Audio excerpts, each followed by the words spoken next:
You're listening to the Drinks in a Movie podcast, hosted by Rudy Ruiz. Spoiler alert. Uncle Wes, why can't you stay? They need me to help them try and stop this. We're the only family we have left. We got this. Tonight, when that sun sets, it's gonna be every man for himself. We have a 9-hour window to test and report our findings. We hope to see if this mutation can be blocked. Let's go over the rules. Don't open the door for anyone. Don't hesitate for a second. No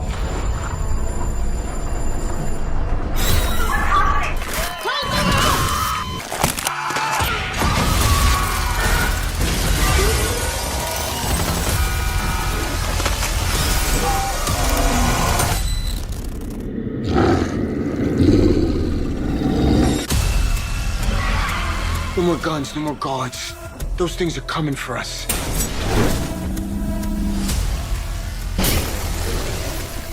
I'm here.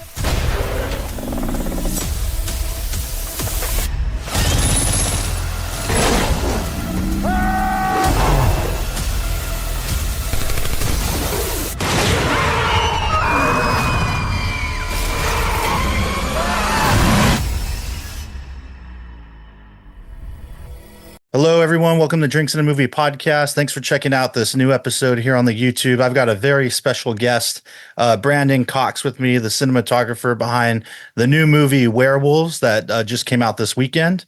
So I saw it yesterday on Friday, and this episode will be out Monday. So it's out right now. Make sure you go see it in theaters. We're going to be chatting about it. So, Brandon, thank you so much for joining me. I appreciate having you on. Yeah, thank you so much, and I appreciate it. And I know you. I believe you interviewed Steven as well, and not Steven, but I did Frank, have right? Alec Gillis. Alec Gillis was Alec. on. That's right. That was right. Yeah. That was Alec. Alec, just look, anybody that champions the film, and thank you to your audience for having and you for having me on. But anybody that champions the film and wants to talk about it, I think it's great. So yeah, I'm glad to be here. Talk everything werewolves and drinks. Yeah.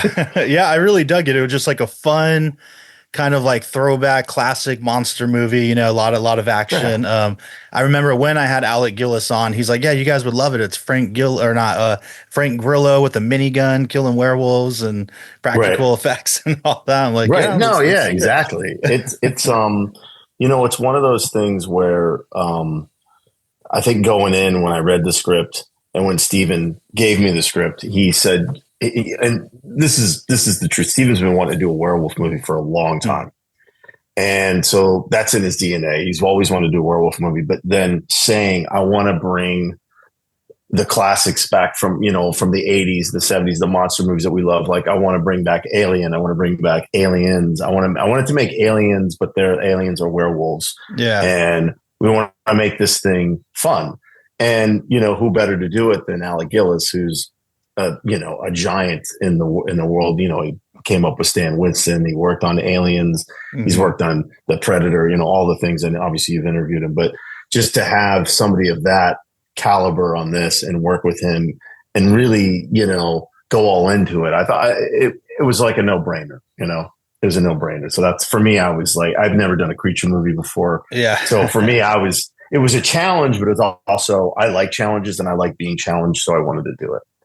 Yeah, no, it was great. You can definitely see that DNA in it. And even in some of the shots and composition, like you'll get this kind of backlit profile of the mouth opening and the growling. And it takes you back to like the Alien aesthetic, Pumpkinhead, all those kind of vibes. And it's interesting. It made me realize when I was watching it, how much you kind of miss that these days, because I don't know, it just looks so different compared to anything now, and it almost feels, at certain points there's certain shots where it's like, man, this feels almost like it came out of that era, but obviously it's 2024, which is pretty cool. I really dig that. Yeah, I mean, and that was sort of the thing, when we first talked about it, and what happened was Steven gave me this script. We had done a film in 2018 with Aaron Eckhart, this movie called Line of Duty. And right after that, I believe it was when it premiered in like 2019, this is pre-pandemic. He's like, hey man, I have this amazing script, this werewolf script. And I'm like, oh, okay. But he's like, it's nothing you've ever read before, because it was, and at that time the movie was called Year Two. because That's right. they Yeah. mentioned they mentioned the supermoon in the movie, but what happened year one? So saying year two, that's why it was called year two, and it leaned into that a lot. Now, would we have loved to have made a movie to show the scale of what happened in year one? Of course, but obviously the budget wasn't there, so we knew it was going to be sort of a smaller, contained thing. But when you're calling back to movies like that you mentioned, like Pumpkinhead and Alien and Aliens, there is something about it where, you know, there was no CGI back then, and there was no you know, as much as just inundated the culture now in these films. And so when you're dealing with a physical, actual creature and a guy in the suit, you have something that's physical and tangible. It's there, so it's good for the actors, but it's also, you have to like this thing and not make it look fake. So that was a challenge, and we did numerous tests with Alec, which he was such a great help working with him, because I was very straight up. I said, look, I've never done a creature feature before, and I want to know, you know, I have an idea of what I want to do. And, you know, and there was testing when, you know, when I first saw the werewolves, you know, it was about how much hair and how much of the muscles do you want to see? And it looks too much like a coyote from like a cartoon. It doesn't look like a werewolf. And so the eyes were wrong, all these things. And so it was constantly trying to figure that out. And then we found when we were testing, with the camera, we would set it up and I'd light it really dark and backlit. Now, backlit was great. If it was too front lit, it looked absolutely fake. Right. So that's where I had to be very, you know, strategic. That's where I came in and relied on with Alec. And I did this thing where I try to get a little eye light in there. And so at certain times you'll see a little glint of yellow in their eyes and stuff. So, but yeah, I mean, that's basically, you know, I was excited about it. So it started in 2019, pandemic happened. And then finally in 2022 in the spring, that's when we started to do it. Nice. Yeah, man. Yeah. I love that. I'm going to pour a little bit of my mezcal right here. So go for that. We were talking a little bit about this before. I don't have anything werewolf related, but I got this recently and it's a jaguar head. It's kind of hard to tell, but it's a jaguar. That's very cool. I see it. Yeah. It's gotta be like backlit. But I was all right. No, the closest thing I got.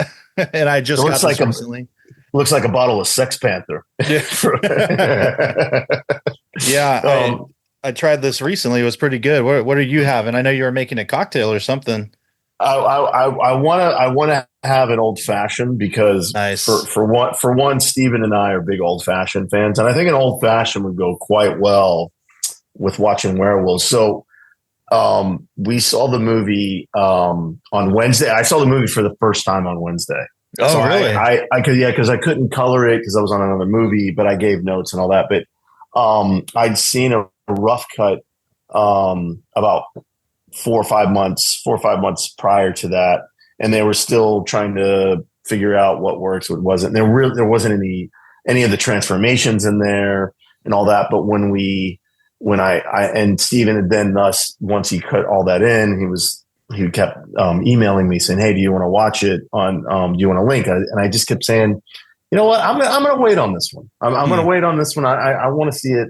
And we were hoping for a big screen release, and so I'm thoroughly glad that I waited because it was like I was watching the movie for the first time, but like as an audience member and realizing I didn't shoot it. So it was fun to see it that way, but. I saw it Wednesday night at the Grove, and then I saw it Thursday night. Steven introduced it over at AMC in Burbank. And there, before we went into the movie, I had an old fashioned. So I'm going with the old fashioned. That's what I had some mezcal last night with a friend, so I'm there with you. Yeah, you can't go wrong with an old fashioned. No, not at all. They're the best. Yeah, this is a Cabal mezcal. It was pretty pricey. It's from Salminia agave, which takes 14 years to mature before they can harvest it. And yeah, it's a good one. I think it's like 110 proof or something too. It's up there, maybe just under 110, which I love. You know, both whiskey like bourbon, rye, but even mezcal and tequila. Right. I love when they're over the 100 mark. Yeah, I'm a big fan of bullet bourbon. I'm like, I'm all good with that. You know, I'm happy with that. Yeah. Hell yeah. Thanks. So when you, I mean, since you were saying you weren't in the involved too much in like the coloring process and all that. Did you extensively test out LUTs and all that when you were doing the camera test with the wolves as well? Yeah, we did. And in Puerto Rico, where we filmed in San Juan, Puerto Rico, Oh, there was wow, a really okay. good, there was a tax incentive there at the time. And when we were down there in 22, it was really busy and it was hard to get in Atlanta and in other places that have pretty big tax incentive states. And so Puerto Rico kind of opened their doors to us. And we were lucky. There was a post facility down there. The name is escaping me right now. I feel bad, but we would basically shoot the footage, go over to the post facility. They had a colorist. We would try certain things, lighter, darker, all this, emphasize certain things. And so I could see it immediately on a bigger screen and then go from there. And then the LUTs that I had, and I had take stills. I took stills all throughout the movie. Mm-hmm. I basically had those, and I couldn't make it to the color, but I would email those to Steven. So they would try to kind of nail it. In that sense. So they ended up coloring the movie down there at the same place we did the test. So it all worked out pretty good, you know? Yeah. Because I know there seems to be, from people I've talked to, like maybe two schools of thoughts with this, where I talked to a couple cinematographers, one being Natasha Breyer, who was very much into like baking the LUTs in, like testing pretty extensively, and we'll bake it in so that after the fact, it's like no one can really change. Like they'll do masks or whatever, but no one is completely redoing the look.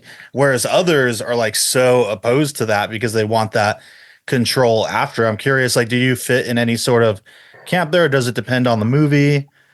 I mean, I have a lot of cinematographer friends, and they range of all facets, from some of the highest EPs to, you know, where I am or whatever. And it's a control thing, and they don't want anybody to mess with their images. So what I like to do, I like to use LUTs, but I don't like to bake them in, because if something changes or we haven't, because I want the ability, if I do change my mind, because sometimes at the time I like a certain look, but then I've been away from it and then I see the edit, and then maybe that color doesn't really work for the way they did it, or my eyes changed some. I normally, lately, I've been sticking to what I'm putting in there, and then we just enhance in the DI, but I can understand, on bigger movies, I can understand to keep that process, because somewhere it can get lost in the matrix, and then you're dealing with a bunch of people that probably shouldn't be making decisions on color. Yeah. You know, that's where I can understand where Natasha's coming from. So I do love using LUTs. I don't really like baking them in, because that goes back to the film, when people were shooting film, because when I was shooting film, and music videos, I learned very quickly I couldn't do that, because I was baking in looks, and then the directors would be, when you get to the DI and the scanning process, they'd be like, "Whoa, why can't I mess with this? Because I can't do what I want." Well, I said, "Well, you said you wanted to do this, and that's what I did. Well, I want the ability to change it if I want to." So that's where that's why I say I like using LUTs. I like to them, but then it may change in the end post result. So I believe in it, but I also understand where she's coming from. Yeah, it's interesting, I guess, that loss of control that can happen sometimes. Like, I imagine the last thing you want is for, you know, the werewolf movie to suddenly be like 2 stops brighter than intended or something like that. Yeah, exactly. And that's what you don't want. And you don't want some executive making decisions on your color, because they probably aren't have the training or the bandwidth to deal with that. So yeah. I did one short film. I guess a few years ago now, like 2019 or 20. Yeah. And there was a nighttime, like, nightmare scene. And then, you know, then they wake up and the couple are talking.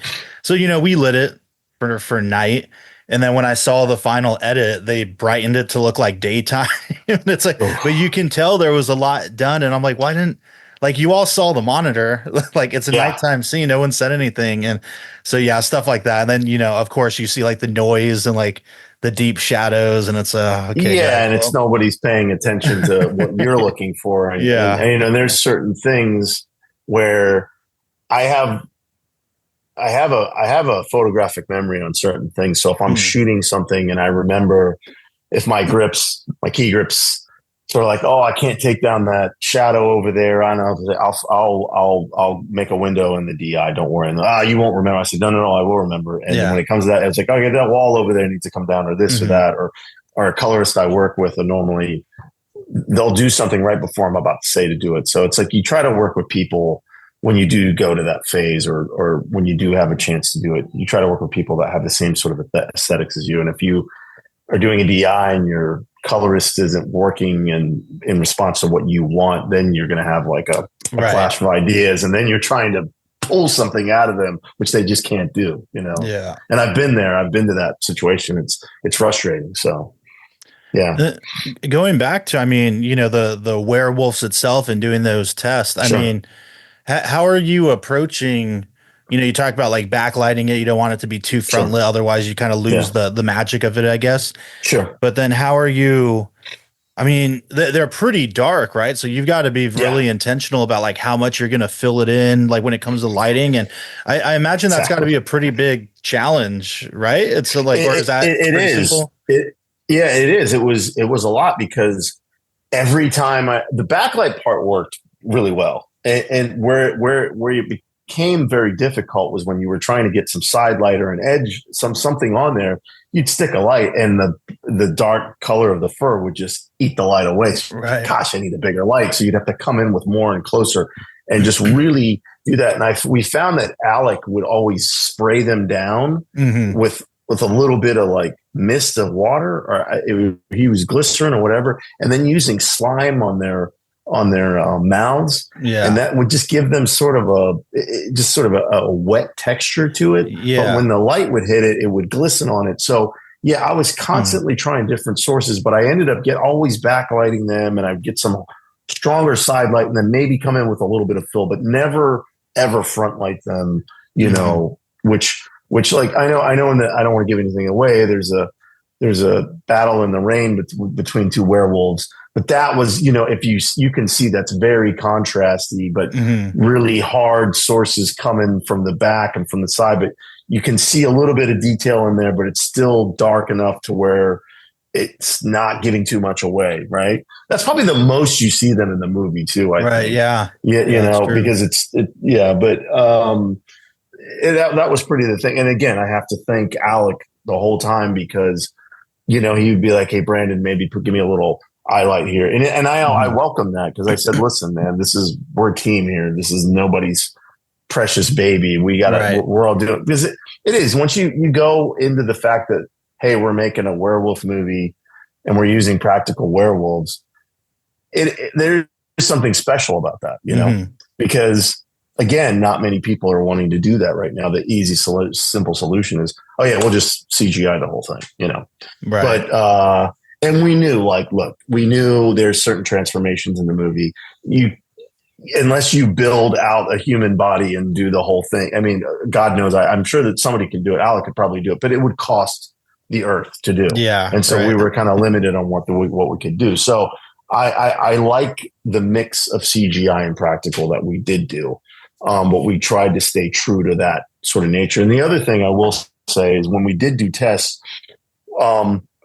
I would put a certain lens on, and the werewolf would be certain far away. We found this hallway set that we ended up using in the movie, but they're still building it, but I would light it for whatever. And I tried it under flashing lights. I tried it under just regular lights, all on backlight side. But if I put the werewolf far away from the camera, it looked real, right? And then you would move it, say 10 feet closer, and then all of a sudden you'd be in this weird, I don't know if that looks like a suit, or I don't know what's going on, but then you would move closer, and then it was, oh wow, this looks real again. So there were certain times that you had to be careful by what lens you use and how far it was from the camera. So that was another battle we were dealing with. So, and we would always constantly ask ourselves and give ourselves a gut check. Alec would ask Steven would ask me, I would ask Alec, Steven, hey, does that look real? Do we need more here? Do we need more light? So we were always constantly trying to do that. Yeah. Yeah, I was going to ask about the lens choice and that consideration next, because I mean, it looks like it was anamorphic, right? There's like the anamorphic flares, and you get that kind of bokeh. Yeah. But it didn't look, at least in my screening, it didn't look like it was a too 4:1 aspect ratio or anything. It was still Right. like, what did you use? And I mean, I guess you kind of already spoke about it, but No. how did that I can tell you. affect like the because I know they tend to like distort on the edges, and like you Yeah. said, maybe it'll make the depth look a little more than it really is. I mean, yeah, I guess Right. what lenses did you end up using on it, and why was that the choice? Well, Steven and I have shot, this was our 7th movie together, and every film we've shot prior to that has been anamorphic. And whether they've been Panavision or Hawk or, it was normally Panavision and Hawk lenses or Cook. Mostly Panavision. Panavision wasn't available, and it would have been hard to get the lenses from the States to Puerto Rico. And so I had been looking at some anamorphic lenses because a bunch of new ones have been coming out, and I saw these Ukrainian lenses called the Zelmas lenses. And I had tested them, and I really liked the way they looked because I felt that they had a classic sort of 80s, 90s like vintage feel to them. And what I mean by that is movies like Die Hard and there was another movie I kept saying all these lenses look like this. Any kind of like John McTiernan film, I kept felt like they just responded to me, and I knew they flared a lot, and I wasn't intentionally trying to make flares. Which there've been a couple reviews where they're saying, "Oh, he's got more flares than J.J. Abrams," which is absolutely not true. Right? Just because there's like a scene that has the flare. I wasn't intentionally doing that. Yeah. There was so much light coming towards them that they just responded really crazy with flares. A lot of anamorphic lenses don't do that. Right. But I guess those just ones that particularly. Yeah, the environment too. Like, and those shots are pretty neat because the walls, like, when you see the movie, everyone, they're like boarded up walls, so you have shafts of light coming in, and that's so you get why these you have streaks. 4. Yeah. And if it was one, it would just be one. But the problem is the light's coming through, and it's thus that's refracting back onto the lens, and thus making 4 different flares. So that was not intentional. I was not trying to do that. And so to that guy, go take a photography class. But the thing is I tested those, and then I needed, like, one of the lenses was having like calibration problems, and so I then used the Atlas Orions for certain shots.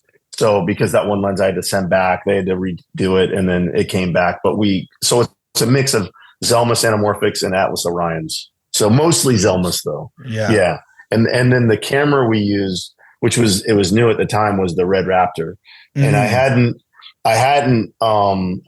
knew that, Red had made some big strides early on. I had stopped using their cameras because I just wasn't really happy with what they were doing in low light. And I exclusively used the Arri Alexa, and I shot a little bit with the Sony Venice, and but I wanted to give it a shot, so I did the Red Raptor, and I was really happy with it. It was really great in low light. So that combination with the red and the anamorphic really sort of it was a sort of a marriage we really liked. So that's what we went with. And I'm not too familiar with the Red Raptor. I remember when it came out and reading about it at the time, but is it like a dual native ISO type of camera where you go into, you pass a certain ISO threshold, and then the noise floor goes down and all that? Right. I mean, I guess, how do you approach the low light? Are you do you bring the ISO up to a certain point that you might need, like 3200 or something, or do you stay down and just light the hell out of everything? Like, how do you usually? No, I ride the ISO. I don't want to, like, I'm not one of those cinematographers that just, we're going to shoot everything at 800 and that's it. I ride the ISO because that's the way my eye works. And so the highest I think we went was, I think we did a 2560 or a 2500, somewhere in there. And I know night exteriors, I normally do 1280, I like it. My eyes are tuned to it. Like when I shoot the Alexa, they have that extended sensitivity in there, and they have it's kind of similar to Sony, but Sony has a dual ISO as well. But their extended sensitivity, it's like 2560, and I've shot a whole movie all night exterior on that 2560 Alexa 35, and Oh wow. I loved it. Some people don't like it. I like it, you know, and I wasn't trying to be lazy or anything. It just gave me a little bit more into the image that I liked. And then when I got it to the color, it just gave me so much there that I really worked with it. So yeah, I mean, I'm one of the guys that rides the ISO. So yeah. And I mean, I imagine this movie probably had like a somewhat modest budget, right? And yeah, I mean, we were tight. I mean, it was, I believe it was somewhere between 7 and 8 something. It was like 8.8, 8.9, damn, something okay, like that. Yeah. So, which I mean, it's good, but you are still limited to what you could do. Right. You know? Yeah, I think especially with the concept and the fact that you got to build multiple of these monsters, and correct, you got whole like street, city, nights, machine guns, and like a lot going on. So I mean, I guess with the approach to lighting, I imagine in those terms, are you in this day and age like relying mainly on like RGB LED fixtures, or are you still rocking like HMIs and tungsten with a ton of gels? Like, how are you going about that? I mean, there's a lot of color. Like I was saying, I think before the recording, there's a lot of that like sodium vapor look, which I love, like the urban vapor orange. Yeah. Because it just takes me back to a time, right? Like growing up, and that's what all the street lights were. So when I think like city night, that's what I think. So you got a lot of that in the cyan and some purples, and you do some cool stuff where they'll have like a light stick that's red, and that's what's, you know, lighting them and whatnot. So, you know, with all that, with that color palette, are you deep into like LEDs and you're controlling it all with the app like a lot of people do now, or is it more of an older school approach, I guess? It's sort of, that's a great question. It's sort of an old school, new school approach, because I remember around 2016, 2017, I had done a film with Steven, actually. It was Escape Plan 2, and my gaffer kept saying, hey, you got to use these LEDs. And I said, no way.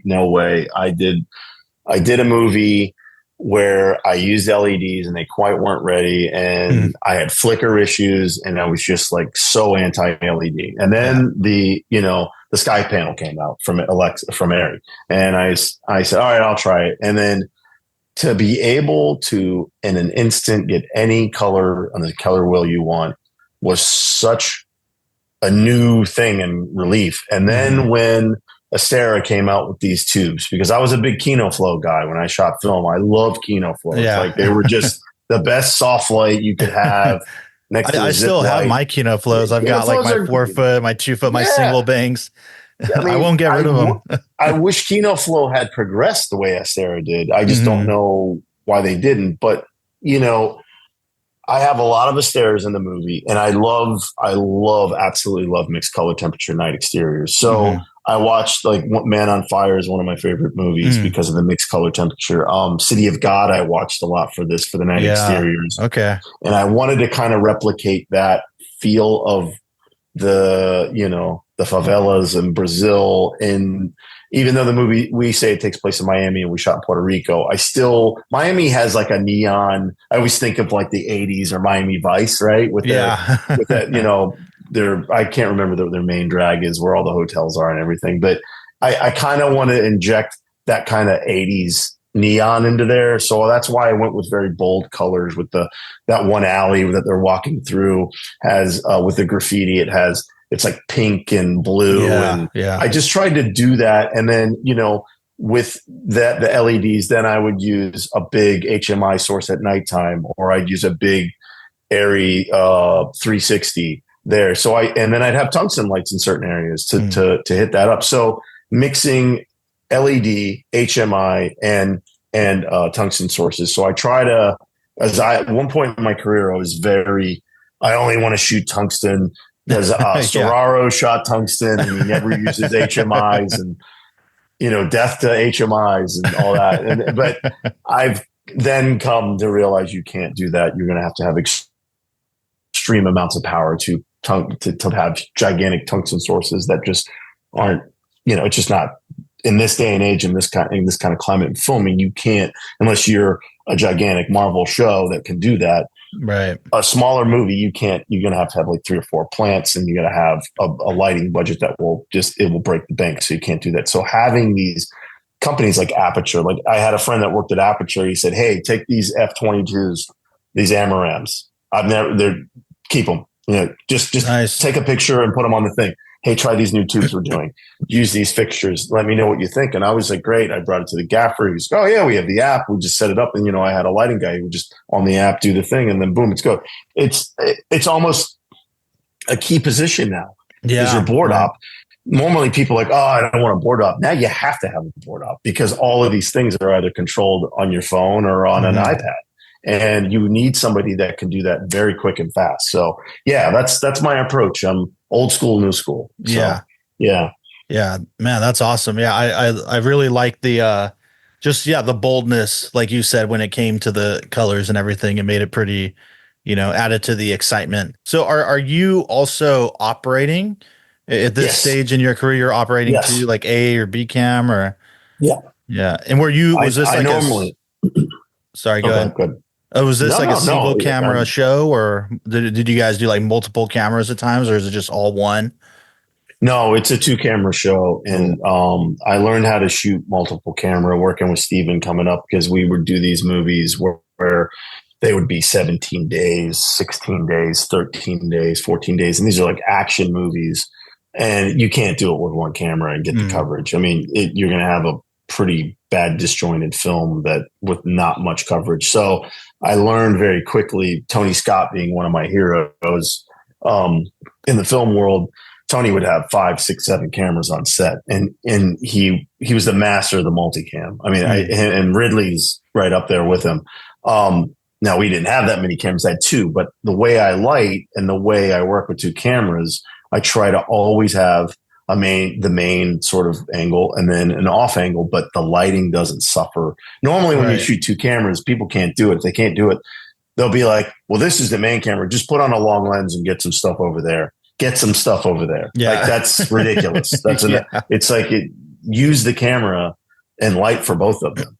And I've learned how to do that very quickly. And so I feel comfortable with 2 cameras. I do operate. I've operated almost all my movies. It depends. Sometimes the union will come down on you and say, "Oh, you didn't get the waiver, or you didn't get this. You have to get a waiver to operate." And maybe eventually when my back doesn't want me to do it anymore, I'll stop. But I like to operate. I like to be as close to the actors as I can. I like to be in there. I love handheld. I get hired because of some of my operating, and that's just part of my system of the way I shoot and I light. And it's if the camera's not in my hands, I can't stand still. I can't stand in a monitor and tell guys what to do in a headset. It's just not me because I could do it quicker than telling them. Yeah. And so that's why I do it. Yeah. Yeah. When I was coming up and I was first, being young, I think everyone assumes at first, like, "Oh, the director is the one shooting it." And then you realize, oh no, they're not even doing that. And then you're like, okay, the cinematographer is the one shooting it. And then you realize, oh, they're not even, most of them just they're literally directing the photography, but they're behind the monitor. And I remember when I first learned that, being on a set a long time ago, I was very shocked by that. So I'm always curious in like the different DPs that still continue to operate as well as, lead the charge. Being both the DP and the camera operator, I imagine in that case, you're probably working pretty closely with the actors. I mean, how much do you get in there when it comes to performance, or maybe talking with them about light or anything like that? I'm finding that that seems to be coming up more and more to that cinematographer or even like a cam operator actor relationship. How's that going, or how does that, I guess, work for you? Are you really involved with the actors, or you just kind of stay back and let the director do everything? How does that go?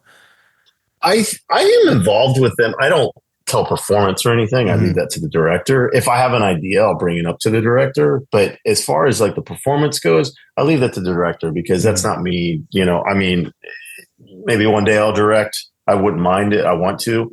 But when it comes to if we have an idea, or if I want the actor to be in the light in a certain way, or even I normally have a Steadicam, and on this we had a Steadicam operator who was amazing. Christian, his name is incredible, from Puerto Rico. And when you're working with a Steadicam op, for example, and you need the actor to hit a mark or do this or that, and he's got to wait. The Steadicam operator completely takes over and says, all right, if it's a long sequence and how you're going to move into that, because you saw in the house with the girl and with Ilfinish and Candace, there's some really dynamic, fast, swish pan, move fast with a Steadicam. And Christian Christian is pardon the phrase, is a brick shit house. And Frank would always come to set and say, "Oh, this fucking guy's bigger than me." It was because Frank's a ripped guy, and he works out a lot and he's proud of his physique. And Christian comes in and he's just this ripped, he's just David, right? But going to your point, Christian would be like, "All right, I need you to move here. I'm going to move this way." But that's a case where an operator, and I have a lot of operating friends, and they do that. That's the way it works. Because look, the director can sit here and direct the shot, but he's not the one holding the camera. The Steadicam operator is, and he'll come up with things like, hold a beat here. I'm going to move around. Now we'll go this way. I'm going to move around here. Hold that bit. So you need that. And then when it comes to like me talking to the actors, I do talk to the actors, and a lot of actors I'm friends with. And I've still been friends with, Dave Bautista is a really close friend of mine. Nice. I met him right after he did Guardians, and then we did a film together, and we've since done 3 films together. And he's blown up now, but we're trying to find something in the future to work on. But I love actors, and I love having relationships with actors, and I'm not afraid to talk to actors. And when I do, I'll say, hey, there's this light that's coming right here. If you could maybe, I'll put your mark here, but if you can maybe feel that a little bit. Or with Frank's case and Katrina, when they're in the caves that tunnel, I'd say, hold that light up just a little bit more. I want a little bit of flare. Or I want that, turn it this way so it comes on your face there. That kind of stuff, and they'll ask me, hey, Brandon, is this fine with it? Yeah, sure. And Steven allows me to talk to them. And I think that's cool that cinematographers do talk to actors, because I know some cinematographers that don't want to talk to actors at all because they just don't want to deal with that. But I like the relationship talking to the actors. So for me, that's where I do. And when I operate on certain things, I need you to stop here. I need you to do this, pause here, that. And we find that dance or that ballet. Yeah, that's cool. Has there ever been any, I guess, kind of, maybe negative is not the right word, but where an actor will come in and be very particular of like, don't use this light on me, use this one, do that, don't do this. And, you can't shoot on this lens and all that. Like I've heard some horror stories, maybe from more like older cats and directors I've known from back in the day, where I guess with certain actors, that was kind of a thing where like, you can't shoot me on anything above a 50 or whatever the case. Have you, I guess, in your line of work, come across any of that, and how have you had to deal with that? If so, I had with two female actors that they weren't divas. I'm not going to say their names because out of respect to them. But no, they were like, hey, look, they were a little bit older, and they said, hey, look, my neck is this, and can you just fill in a little more light here, and you just brighten it up a little more when I would normally, I wouldn't do that. And I, yeah, sure. That's easy.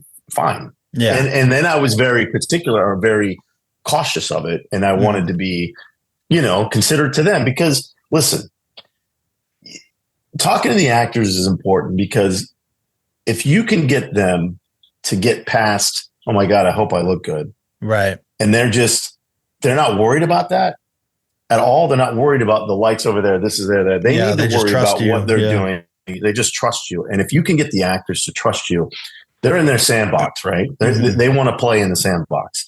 And if you can take away all of the nonsense, because a movie set it's nuts. I mean, there's lights, there's guys on their cell phones, there's this, there's that, people standing there just watching the actor. I try to always say, get out of the actor's eye line, all of this stuff. Yeah. And you're asking another person to be somebody else, to be emotional, while the grip's picking his nose over there. It's like, you see what I'm saying? So you have to have a trust between them. This is just me. This is my aesthetic. Maybe other DPs don't believe in that. And so I try to cater to what they need. Now I'm not going to go fetch them coffee or anything. That's what an assistant can do. But that I think that's important. And there are actors, that maybe you want a little love. I haven't had the lens thing. I was more like lighting. Yeah. They just, hey, can you just give me a little bit more soft light here? Sure, that's fine. And so I catered to it. And you were mentioning like some of the dynamic shooting in the house, which I'm assuming was a set, right? Like that was a set. Yeah. Okay. The house was a set. Yeah. So how do you approach? I mean, this might be kind of a big question, but I guess lighting interiors like that, but keeping, some contrast. It's like low lit, but then obviously people are exposed. You still see them, but there's some contrast. It just seems very difficult to get when you're doing just here's a house, and it's kind of a small environment. And thinking about shots like that, the steady cam kind of moving through it from one room to the next. Sure. Like, I don't know, how are you like rigging and hiding everything? I guess like that's always just very interesting to me, is that side of it. Yeah, no, well, I mean, it's a great question. I mean, and I'm always constantly, when I'm watching movies, I watch the movie to watch the movie, but I'm also like, okay, where's the light coming from? Yeah. But in this case, you have a house that we have the sconces in the hallway. We had the windows that for the daytime exterior or interior, I push light through the windows because when they're going over the rules about, Frank and Ilfinish's character going over the rules about with the shotgun and keep the doors locked, all that stuff. And those were beautiful interiors, by the way. Like I just love the way all that looked. Like that aesthetic was really great. That daytime stuff there. Oh, I appreciate that, and that was fun. And so we had there was a few looks. So you had the daytime interior look, right? Then he boarded up the windows. Then you had just the practicals. And I went with the production designer and I told him, I said, Tyler Bishop, who's Heron, who's amazing, that built that set. And he did all the cars and built all the sort of broken down things around the streets and the fire barrels, all that. That's all Tyler. But I told him, I said, listen, I love practical lights and I'll use those. And I said, if you give me some sconces in the hallways and then a lamp there, and then we'll have Christmas lights in Candace's room, the little girl actress, and then we'll have some lights in the living room. There'll be a chandelier where all the security cameras are. I can augment off of that. So I'll have sources on the side that they're off camera. You don't see them. Now that's another section, right? And then what happens? The werewolves come and the electricity starts flickering. So then this is where the dimmer board op plays his ballet. He's got to get all these lights to flicker and time and all that. And then what happens? The power goes out. So now we have a scene we're lit by a flashlight, and it was a flashlight. And occasionally for them, I would have, if she was looking towards camera, I'd have bounce boards on other sides of the camera. So as she passed the camera, it would reflect off that, hit the camera, flare, hit back over here, and then go. And then the next thing is the power's out. They try to turn the electricity on. So what do? They say, oh, go light up the house. And then we had those lanterns that open up. Tyler brought me probably 12 different lamps like that, 12 different ones. And I had to open them up, look at them, film them, play them back. Does it flicker? All right, boom. No, that one flickers. That one's done. Yeah, that one's not bright enough. I don't like the color of that one. And Steven, and we did. And we found these lamps that came off of Amazon that you pull them, open it like that, and they light. And so we had like 25 to 30 of those things. Wow. And we charge them up every night. And then we had to put them back where they went every single time. And then again, I had to bring in other sources to light with that. But I would use those in a way. I would move them around the house and I'd be like, well, okay, she's behind the couch. All right, I'm going to put one here. Okay, she's over there. I'm going to put one over here. And then the other thing is when Ilfinish's character hears the werewolves on the roof, and ever she shoots the ceiling, and then the moonlight comes through. I had to have a moonlight source coming through there with water because it started to rain at certain points, and then another moonlight.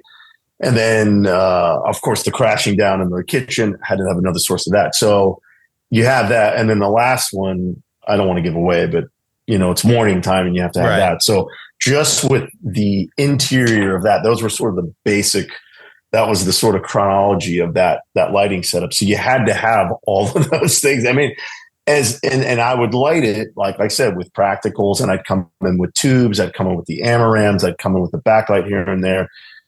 And that was sort of the case, man. That's how we did it. And what is your, I guess this is one of those kind of detailed questions. Oh, I please. mean, I guess like You ask anything. yeah, I guess like a recipe for moonlight, it's like, because now that you mention it, yeah, when they shoot through the ceiling and the light seeping through, and even other moments where you see the moonlight kind of streaking into the scene, it's not that like very saturated blue like some films get. You No. like really nail that kind of grayish, more natural look. So, I mean, Yeah. I guess what's your like, how do you get to that point? Because I've been doing a lot of like horror shorts with my friend, and I just lean into like an evening blue Blue. gel. I'm just Yeah. going for Yeah. it. Because I like kind of like Italian giallo movies and stuff where they're Oh, of colorful, and course. like Dean Cundy, if you watch like Halloween and I Back to love the Dean Cundy. Future, Yeah. yeah, like his The moonlight's pretty Thing. blue. The Thing, yeah, It's pretty blue. Yeah. Yeah. Of so, course. but No, trying to that get to one. that natural look, like, so how did you approach that? I basically because we kept saying the supermoon, and we had a full moon, but I always felt the supermoon felt like it came closer to the earth, right? Mhm. Or it's just brighter than normal. So I took the approach of saying, okay, it's not blue light, it's white light. It's Mhm. sort of whatever this white light, even though it looks godly, it's doing something to human beings that's Mhm. transforming their body and their DNA and their chemical within their body, and they're turning into these werewolves. So I figured, let's not make it blue. Let's not make it green, whatever. Let's just make it white. Yeah. And so that's what we did. I just made it a harsh, strong, obviously with atmosphere actually see it light. And that was sort of I was sort of my mind thinking. I felt that the supermoon was actually illuminating a little more than normal. It's like they turned it up to, instead of it being at 5, they turned it up to 11 when the supermoon comes. So that's what I did. Yeah, it just seems like it would be tricky to balance, because thinking like white light, then I feel like if I did that, then it'd be like, well, why is there just daylight coming through? But it's still like in the movie, it still looks like moonlight. It's completely authentic, I guess is the cool. word. So yeah, I go on intuition, and I go on gut, and just Roger Deakins gave the best answer for an interview I saw. I saw this interview with him is back in 2001 or 2002, and it was for The Man Who Wasn't There, the black and white film he did with the Coen brothers, and it's film noir. And they said, oh, this guy came up with this whole esoteric sort of question of like, oh, this is this, and it's because of this, and oh, the French Mason scene, and this and that, all this, just fluffy nonsense. And well, why would you? Why? And it's because of this. And Roger, you did it because of that. And Deakins just looks at him and goes, I don't know, mate. I just like the way it looks. Yeah. Yeah. All right. And sometimes it's that simple. And Yeah. I know you want an answer that's this scientific thing, but I mean, I aesthetically it looked right. Mhm. And in my mind, when I read the script, we all seen a supermoon or the blood moon or whatever those things are that, people sort of tend to go a little crazy on at that certain time of the year. Yeah. But I just felt in the story that the moon was brighter just on that night, and thus caused some reaction to the human beings. And so I felt, hey, let's not lean into the blue. Let's just make it white light. Yeah. Yeah. So that's what I did that. Mm-hmm. That's my answer. There you go. Yeah. Yeah. And thank you for liking it. That's cool. I'm glad that it didn't seem so artificial or fake or whatever. Going into, I mean, I guess your early career, because we haven't talked about that yet. I mean, are you a film school grad, or did you just kind of pick up a camera and you learned and got on set and went from there? What was your start? Like, how'd you get to this point? Well, always being a fan of movies.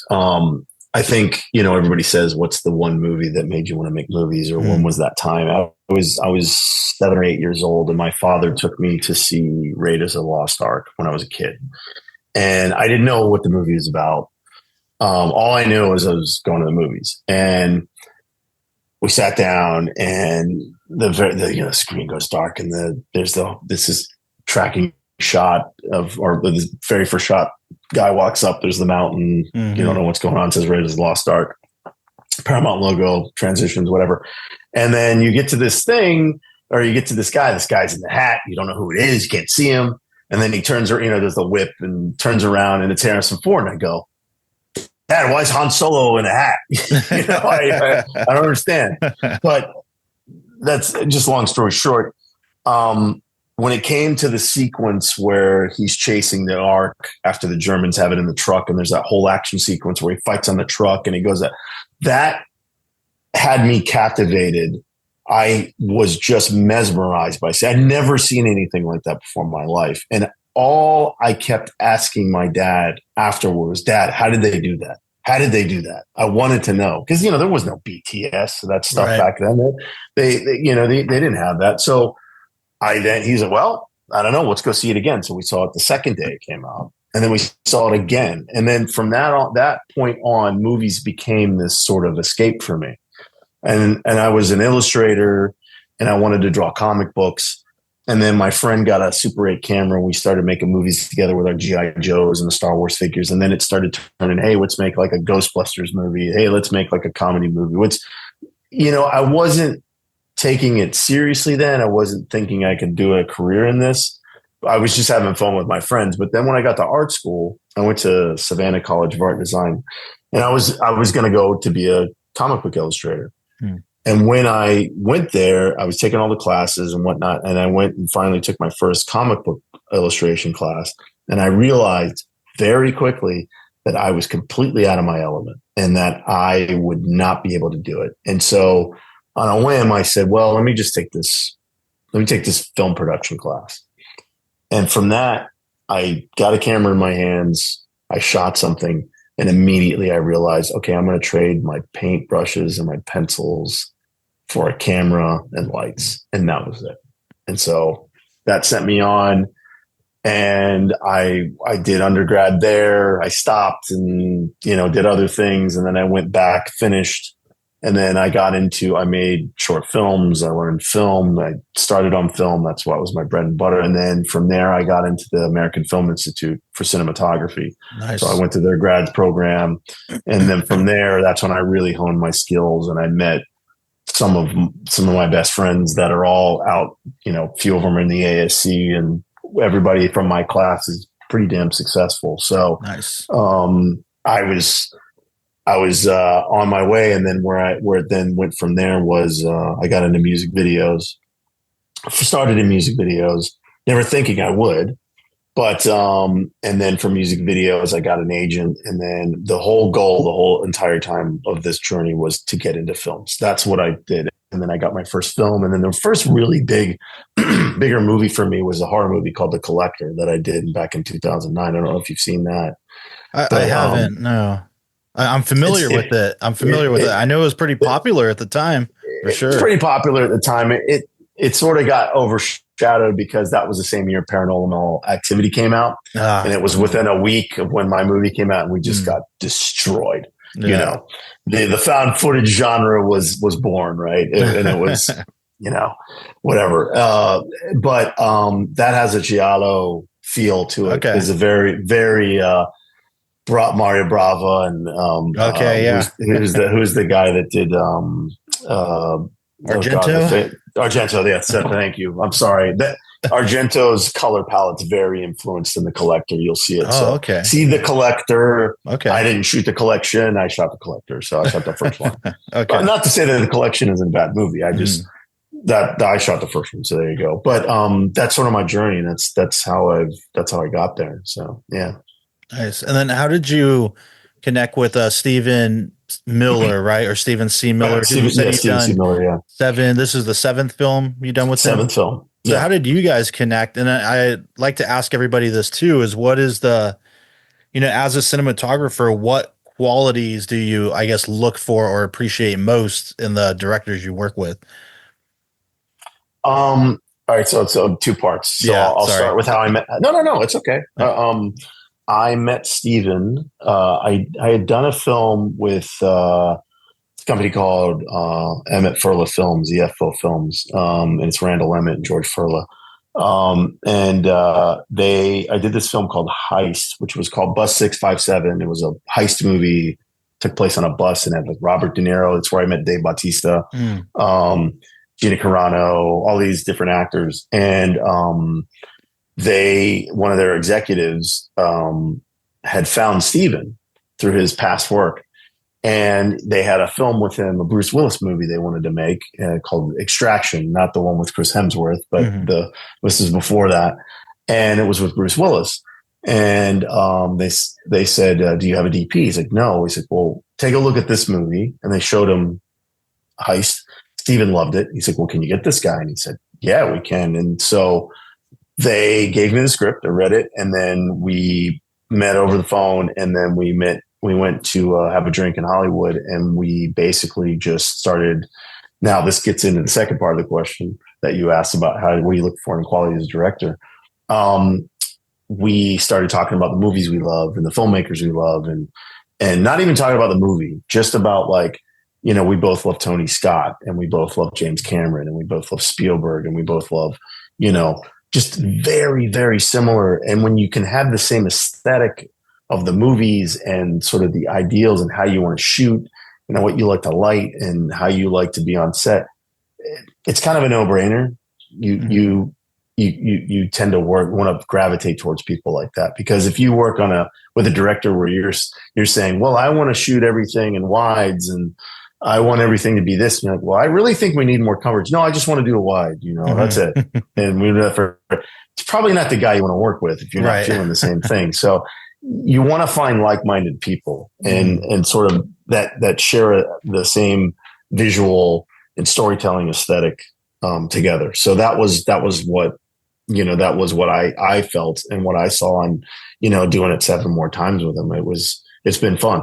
And to Steven's credit, you know, he's been doing this a while, as have I.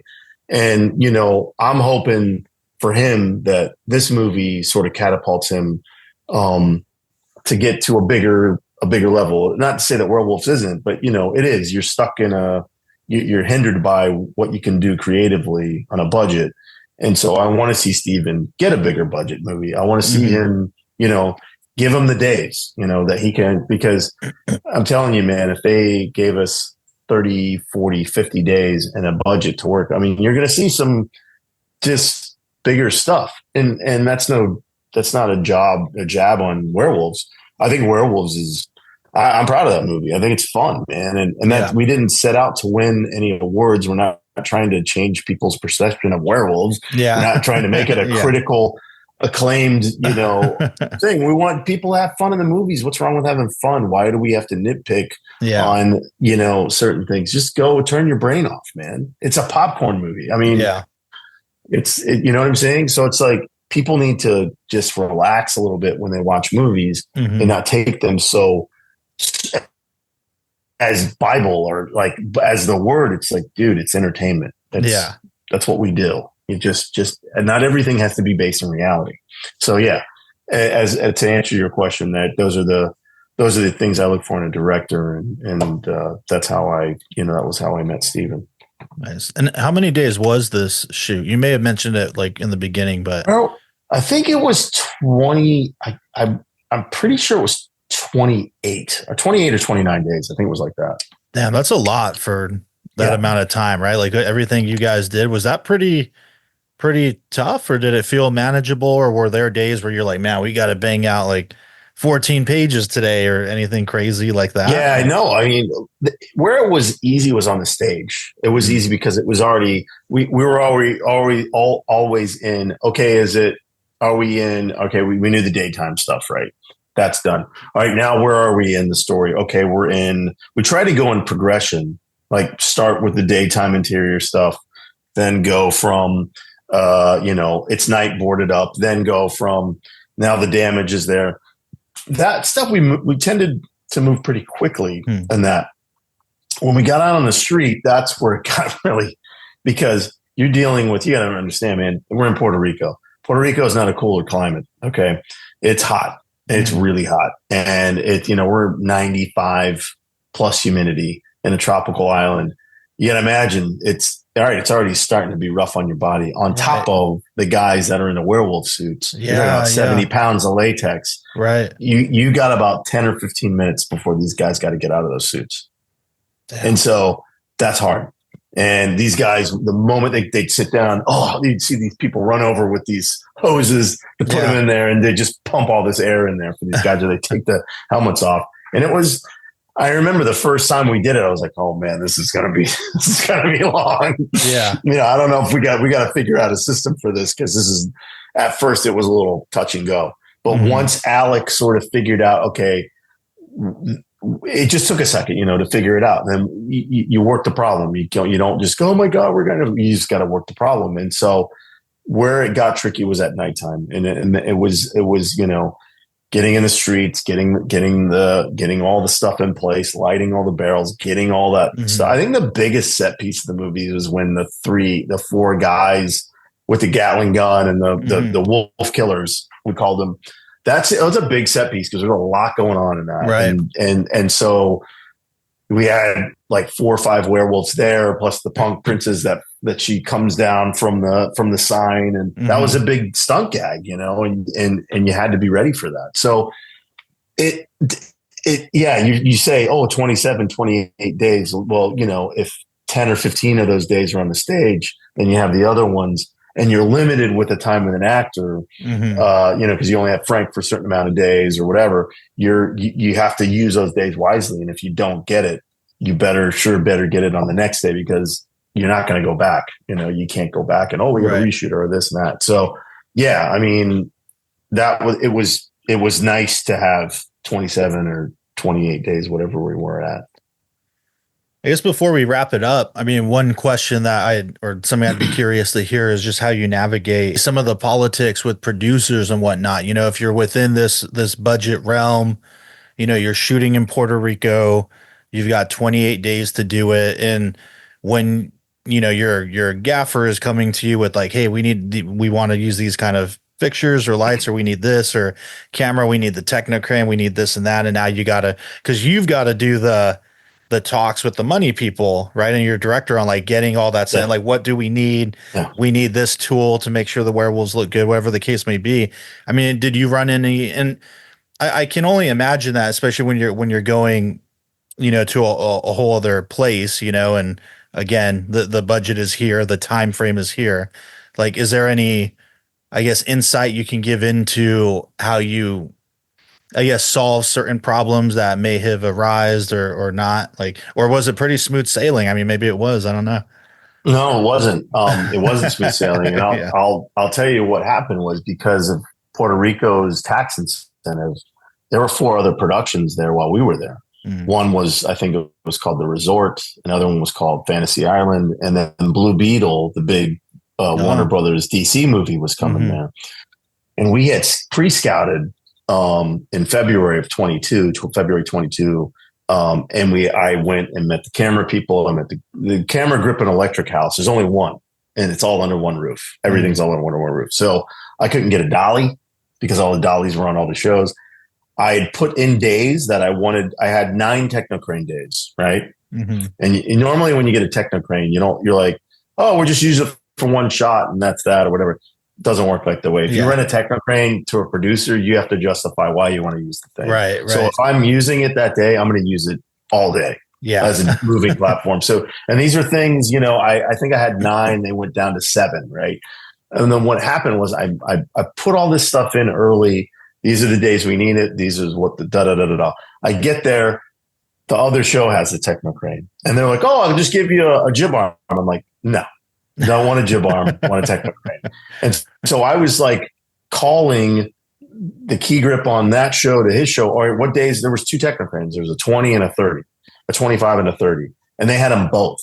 And I was just like, this is ridiculous, So I was dealing with that. And then, Brandon, your lighting budget's a little big here. So then what you do is like, all right, well, I can use these lights for this much during the week, but then I'll give them back so I can save money on that. So you'd be bringing things in, bringing things out, sub-renting this, sub-renting that. So like I knew HMIs or bigger lights at the stage, I would use those just on that time. And then I would take those away, and then I would go more primarily LEDs for the street stuff and deal with that way. So you're constantly dealing with, Brandon, the cost is this, you got to bring it down. Brandon, Do you really need the technocrane this much? Do you really need that? And it's a balance. And yes, I got some things and other things I didn't get, but I think that's part of the thing of being a cinematographer. You have to be a politician to deal with the politics and the bullshit.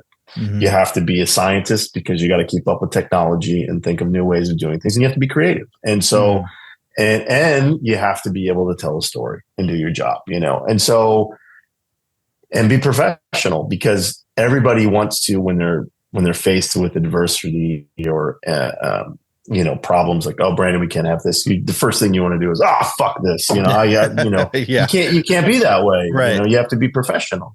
So you have to figure out a way to be mature about it and be an adult and say, okay, yeah, you know what? I can kind of stick to your guns and say, I need this for this night exterior. It's going to make it better. And you got to be able to convince them. And if you can, then, you're doing a job. I've been pretty good at what I want to do because I play the give and take game. You give me this, I'll save you money here. And I end up doing that, and Steven and I sometimes, and we would shoot and finish early. So we would save them money there, or we knew, all right, guys, this night's going to be a little bit longer. We got to go here. So yeah, that's the game. It's constant, and it's even happens on bigger shows. If you believe, if you wouldn't believe it actually does. Yeah. So just because it's a low budget movie, you have to deal with stuff. Even the big shows have the same problems. Have there ever been moments where, say, all right, we don't have the techno crane today, so now we've got to completely rethink how we're going to do this. Maybe we'll do it handheld or this way and just kind of switch it up. And I mean, do you find maybe more often than not, or less than you would hope, that however you solve the issue, like sometimes it may work even better or open you up to, I guess, something more creative possibly? Or are there times where you look at the movie and you're just like, damn it, I remember that day and that's not what it was supposed to be? And like a little bit of both, I'd imagine. If you watch the movie again in the lab where they were testing the subjects, right? I had a techno crane for a day. So all the shots when they're pushing in on the subjects and the camera does that little Dutch, all of that type stuff, and the swooping shots there. I had it, and then they said, "Well, I can give you a crane," because then I didn't want that crane, but because I don't like fixed cranes, they're pain in the ass. But some of the shots with Lou Diamond Phillips looking up, I would just do these simple shots, and these shots looking down, I would do that. So I think the mix of that was really nice. But then we were going to use the techno crane on the floor when the guys are like, we can't find the werewolves and all the flashing lights. And then I just said, listen, Steven, why don't we just put Christian on the Steadicam and we can just do these swooping shots around him and it'll kind of be like our moving techno crane. And to be honest with you, now seeing it, I'm glad we did it that way because the techno crane would have probably been cumbersome to do it that way. And so that's where, you have to be creative and you have to use what you have to do. And Christian, God bless him. I mean, he's a strong guy. We ran his back into the ground, but like he never complained. He did everything and he knew what we were doing. He knew this was like something special. And so I wouldn't have changed it then, if I could. So that was one thing where we had to do it that way. So I think it worked out in our favor. Yeah. Nice, man. Well, I think before we wrap it up here, there's one more thing I wanted to hear a little bit about. I'm a massive Wu-Tang Clan fan, and I saw that you shot Cutthroat City, I think it was called, for RZA. You directed it. I did. How was that gig? I actually worked a gig with RZA at Capitol Records maybe 2016. I was like the 5th or 6th camera person, so I wasn't like in the mix interacting or anything, but it was like a recording session with an orchestra. It was some collaboration he was doing with Chipotle, but I thought it was very cool because I've been a big fan since I was a little kid, and he was like everything I hoped he would be. I'm like, oh, you're the guy, because some people you meet and you find out, oh, you have a certain persona when you're on camera, or you put on a character, and when you see them in real life, they're way not that. I mean, how was that working with him as a director? I don't know if you're a fan of the music at all, but working on that film, and him as a director and whatnot. I saw him yesterday actually because we're finished. We shot a movie in April together. So I'll start with what she's like and then get to that. RZA is everything you want him to be. He's a great human being. He's a collaborator. Me being a martial artist as well, I took martial arts. Riz is a martial artist. We both love Bruce Lee. We both love Kung Fu films. He is the Quentin Tarantino of martial arts films. He knows everything about martial arts films. And he's an encyclopedia of music. And yes, I was a gigantic Wu-Tang fan. So, and I still am. And to work with him was very, very special. And I've cultivated that relationship, and we still, like I said, I saw him yesterday. I saw him all week because we did Cutthroat in 2017, and this new film came along called One Spoon of Chocolate that he wrote and he directed. I don't want to give too much away because we're probably going to roll it out around February, March, maybe at South by Southwest. Hopefully, I'm not sure, but if you like RZA and you like what he does, I think you'll like the movie. We're going to continue to work together.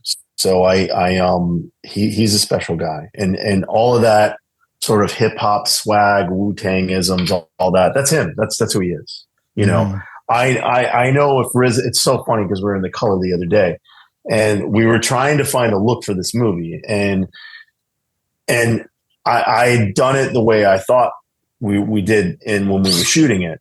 And then, because I was putting LUTs on it and everything, it's just like, it just needs something else, B Cox. That's people call me B Cox. It's my nickname. And I said, I don't know, RZA, what is it, man? He's like, it needs the crack, man. You got to give it the crack. And I'm like, the crack. All right. And what that means is it's got to have the flavor. It's got to have something. So he went away, and I tried something with the colorist. He came back. He's like, that's it, B Cox. That's what it's got to look. So then I went back and I started the whole thing. And the guy, my colorist, you know, he's sitting back there, and he's new. I've never worked with this guy before, so this was a new sort of thing. He said, I don't know how you distinguish what he means. I said, dude, listen, it took me a second because RZA has his own thing and his own phrases, his own way, his own swag, and you learn it very quickly. Yeah. And so, I mean, he's a great guy, and thank you for bringing that up. You know, much like Steven's same way. You know, Steven and I talk in movie references. Steven and I talk in movie terms, and he's great on set. He's a great collaborator. You know, you don't work with somebody 7 times and not have some sort of relationship there. And he's a friend. And I again, like I said, I want to see Steven, you know, make that hump in that journey. I mean, he's been doing it a while, like me, but you know, he's grinding. You know, he's grinding. We're all still grinding. But RZA, the same thing. You know, RZA's kind of taken a step back from hip hop, and he's really putting himself into movies now. I mean, he just released a ballet. Like, he did a full ballet orchestra, full piece deal. You know, and there you go. Yeah, you know, amazing. It's cool. It's cool to watch him, and he knows how to bring out. I've noted his superpower. If everybody has a superpower with people, and his superpower is he knows how to bring out the best of you. Thus, the Wu-Tang Clan. Right. He brought out the best of every single one of those people, and he does that on set. Just it's a beautiful gift to be able to get the best out of people. I don't know how. I try to do it with my crew, and he just does it with people. He lights up a room every time he comes in. Everybody listens to him. Yeah, no, that's amazing. Yeah, I remember doing that gig at Capitol Records and just hearing him speak to everyone about what the project was. It kind of felt that way. I was like, oh man, I'm like hyped up. Like, exactly. Like, and this is the way you said it is the way I described it to people as well. Like, and we only interacted for like a few minutes. I was wearing a Seven Samurai shirt, so he commented on it. We were talking. Of course, you love that. Yeah. So, but yeah, it was like, man, you're everything I hoped you would be. You know, like in reality. Yeah, that's super cool. Can I ask what your favorite Bruce Lee movie is? Funny enough, you probably think I'm going to say it's Enter the Dragon. No, I'm not. Can I make a guess then? It's go ahead. Fist of Fury, aka The Chinese Connection. Close. It's Return of the Dragon. Way of the Okay. Dragon. I don't know why. I just love that movie because taking martial arts, it brings in a lot of the concept of Jeet Kune Do. Mhm. I love the fact that he directed it, and that it just, you know, the scene in the Coliseum with him versus Chuck Norris. Yeah. Just the scene in the alley where he's talking about kung fu or Chinese boxing. There's something about that movie, man. I don't get me wrong. Enter the Dragon and Chinese Connection, incredible movies, and they're still some of my favorite movies. But if I had to encapsulate Bruce Lee's, like everything he was about, I'd have to say it's Way of the Dragon, man. Yeah, that's just my favorite movie. That was the first Bruce Lee movie I saw. I remember when I rented it, and that was the first one I watched. And I'll never forget when he's in his hotel room or whatever, and he's just doing his like stretches. You're just like, what is this? This guy's a machine. You know? And the alley fight's amazing too. Yeah. It's incredible. Yeah. I mean, and don't get me wrong, Enter the Dragon is like, it's a classic, man. It's, you got the mirror fight, you got the Bolo Yun, the whole thing with the claw. It's awesome. I mean, yeah. And you know, just stay tuned to the internet movie martial arts stuff or whatever, because Riz and I are going to work on something pretty cool soon. Yes, that's what's up. Dang. All right, man. Well, I think we'll wrap it up here unless there's anything else you want to plug or say before we end it. I want to say thank you and thanks to the fans for going to see Werewolves. You know, it's out now in theaters everywhere, and find your AMC and hit the Fandango and go check it out, because Steven made a fun movie that I think, you know, I hope inspires more people to go want to demand this kind of film. So I think that we're a little movie that could, and we just want people to go have fun when they go see this movie. Yeah. That's pretty much it. But thank you, man. It has been a blast, and I've enjoyed it. Yeah, no, thanks a lot for joining me and taking the time today. Everyone, you know, it's out this weekend, Werewolves. It's in theaters. Go check it out. Like Brandon said, fun movie, you know, just werewolves and action and all that stuff. Like, get yourself some popcorn, get an icy, and just have a good time at the movies, you know. But yeah, man, thanks again so much for coming down and chatting with me. It's been good. Hopefully we'll talk again sometime when those new projects drop.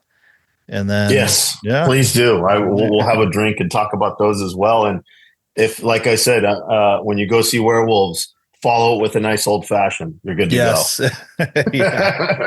All right. Cool. Cheers, everyone. Guys. Take it easy. Thank you for listening to the Drinks in a Movie podcast. You can now find us on Instagram at Drinks in a Movie Pod, where we'll be posting photos from all the various films that we discuss. You can also email us at drinksinamoviepod@gmail.com. Please rate, review, and subscribe, and thank you for listening.